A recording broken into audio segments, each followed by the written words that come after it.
Assalamualaikum warahmatullahi wabarakatuh. Apa khabar kepada anda semua follower Harimau Malaya?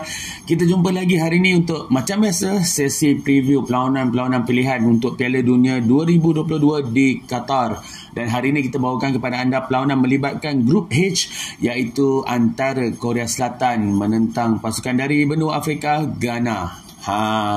Dua pasukan yang perlukan kemenangan. Seperti yang anda tahu, sebelum ni Korea Selatan hanya mampu mencatatkan keputusan seri tanpa jaringan menentang pasukan Uruguay.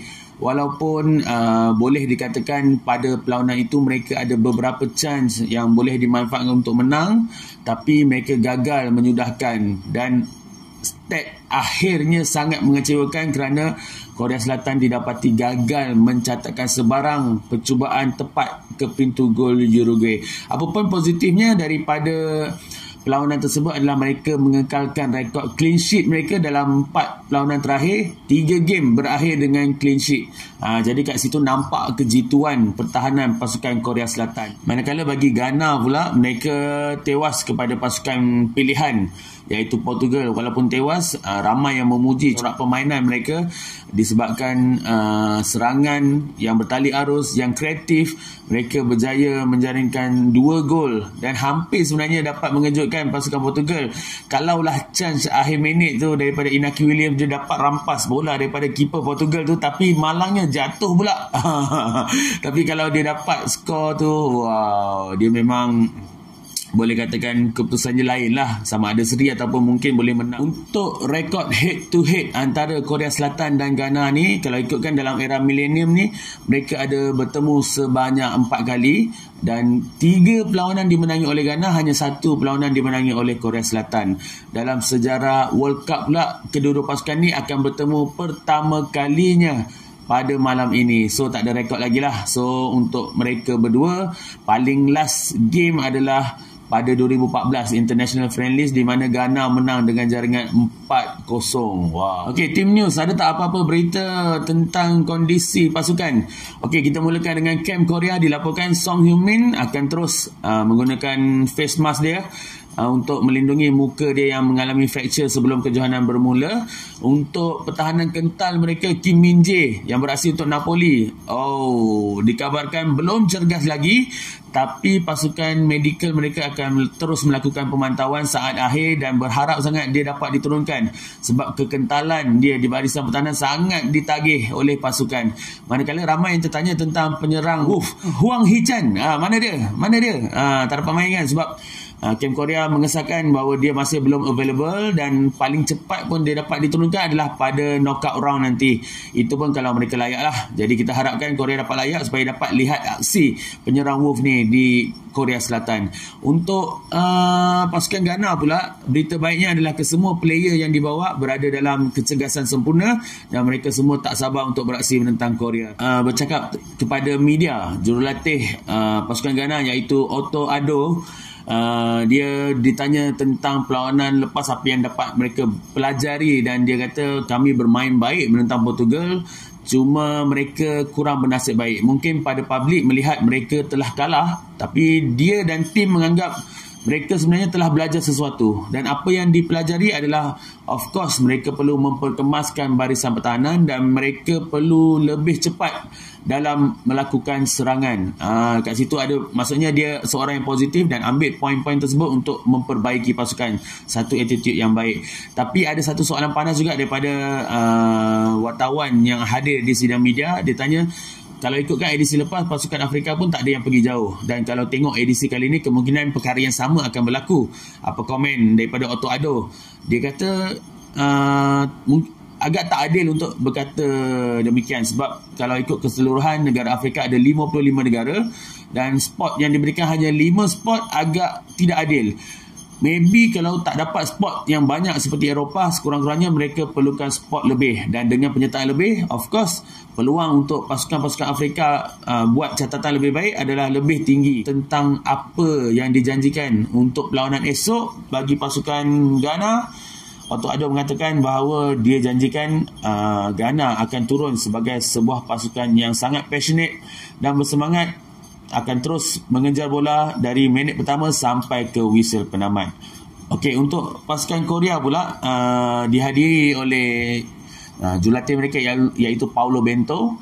Dia mengatakan pasukan mereka telah bermain dengan sangat disiplin secara bertahan dan menyerang, dan apa yang dia akan tonjolkan untuk perlawanan menentang Ghana pada malam ini adalah mereka akan terus menjadi diri mereka sendiri dan akan bermain dengan cara mereka sendiri tanpa mengira apa kritikan orang, sebab mereka memang lebih fokus untuk cuba memenangi perlawanan ni tanpa distraction daripada pihak luar.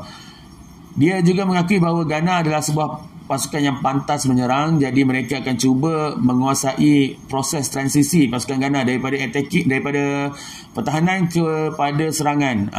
Maknanya mungkin dia akan gunakan kekuatan bahagian tengah dia untuk menyekat bola lebih awal. Bercakap juga kepada FIFA.com, player daripada Korea iaitu Jong Woo-young, mereka mengatakan bahawa hasil daripada analisis perlawanan Ghana menentang Portugal, mereka nampak sebenarnya ada kelonggaran pada barisan pertahanan, ada lompong di antara kombinasi pemain pertahanan. Jadi mereka sendiri akan gunakan kelemahan tersebut sebagai ruang untuk mereka masuk dan mencipta jaringan. Apa yang kita boleh harapkan dalam perlawanan Ghana menentang Korea malam ini?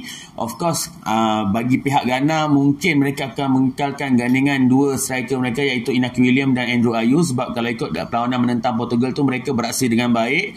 Inaki sendiri nyaris-nyaris menjaringkan gol pada saat akhir dan Andrew memang ada gol satu, so mereka ada kekalkan, tapi ketajaman mereka akan banyak ditunjangi dengan kreativiti daripada pemain tengah menyerang mereka iaitu Muhammad Kudus, yang memang dipercayai akan jadi kunci utama untuk merobek pertahanan pasukan Korea. Dia akan jadi tunjang untuk membuat key lepas, dia akan mencipta gerakan, mencipta ruang untuk wing dan juga striker beraksi. Cumanya kalaulah pasukan Ghana dapat turunkan Osman Bukhari lebih awal ataupun sebagai pemain utama, mungkin akan membantu sebab kelincahan dia dapat membuka ruang di sebelah tepi juga. Dan ada juga permintaan daripada fans yang untuk beri ruang kepada Jordan Ayew juga. Sebabnya kalau ikut dia orang punya last record pertemuan tu, ketika Ghana menang 4-0 dalam perlawanan tu, Jordan Ayew menjaringkan hat-trick. Jadi mungkin kepintaran dia dekat situ dan juga intensiti dia dalam EPL lah, of course diharapkan digunakan, sebab dalam perlawanan yang do or die macam ni, semua senjata sepatutnya digunakan oleh pasukan untuk membantu mereka capai kemenangan. Dan untuk dari segi bertahan pula, of course untuk perlawanan ni kita rasa Thomas Partey lah yang akan memainkan peranan penting, sebab dekat tengah tu kalau dia dapat beri perlindungan, dapat lebih protection, dapat bagi lebih protection kepada back four, mungkin Korea Selatan lebih susah untuk menembusi. Sebab kalau ikut rekod Ghana ni agak mendukacitakan, sebab dalam 4 game terakhir sekurang-kurangnya mereka akan bolos 2 gol. Jadi untuk elakkan bolos 2 gol dalam kejohanan setinggi Piala Dunia ni, pemain midfield bertahan atau pemain midfield keseluruhannya juga perlu mengambil tanggungjawab untuk melakukan defense, membantu barisan pertahanan sedia ada. Sementara itu untuk Korea pula, apa yang kita boleh harapkan? Of course ketajaman dua striker utama mereka iaitu Son Heung-min dan juga Hwang Ui-jo daripada Monaco untuk memecahkan kebuntuan. Tak pasti apa yang berlaku di pihak Korea Selatan sehingga mereka gagal mencatatkan sebarang shot on target, sebab kalau ikut memang ada peluang masa tu, tapi sentuhan akhir tu yang tak ada. Kali ni mereka perlu lebih fokus, perlu lebih klinikal dalam kotak penalti untuk merebut setiap peluang yang ada. Dan yang merisaukan, sekiranya kalau pertahanan Napoli Kim Min-jae itu tak sempat cergas, mungkin dia akan digantikan oleh Kwon Young-won, pertahanan ganti yang akan mungkin berdepan dengan asakan-asakan fizikal daripada Andrew Ayew dan juga Inaki Williams. Kita tahu macam mana mereka main, harap dia dapat teruskan kekentalan Kim Min-jae lah, sebab kita tahu Kim Min-jae ni badan dia memang sado lah. Kalau physical aspect ni memang dia tak ada apa-apa hal sangat.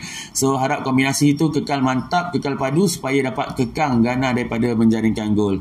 Prediction aku, sebab Korea punya pertahanan mantap, dia orang dapat buat clean sheet 3 daripada 4 perlawanan sebelum ni.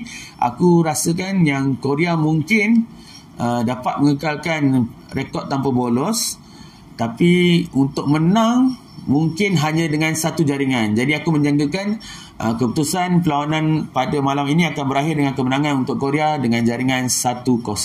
Tu prediction je. Tak betul tu biasalah. Kalau betul magic lah. Alright, so komen kepada kami juga apa prediction anda dan teruskan bersama Harimau Malaya untuk mengetahui preview game-game seterusnya. Lepas ni nak masuk dah perlawanan ketiga, lebih hangat, lebih menarik. So jangan ketinggalan, okay? Assalamualaikum, bye-bye.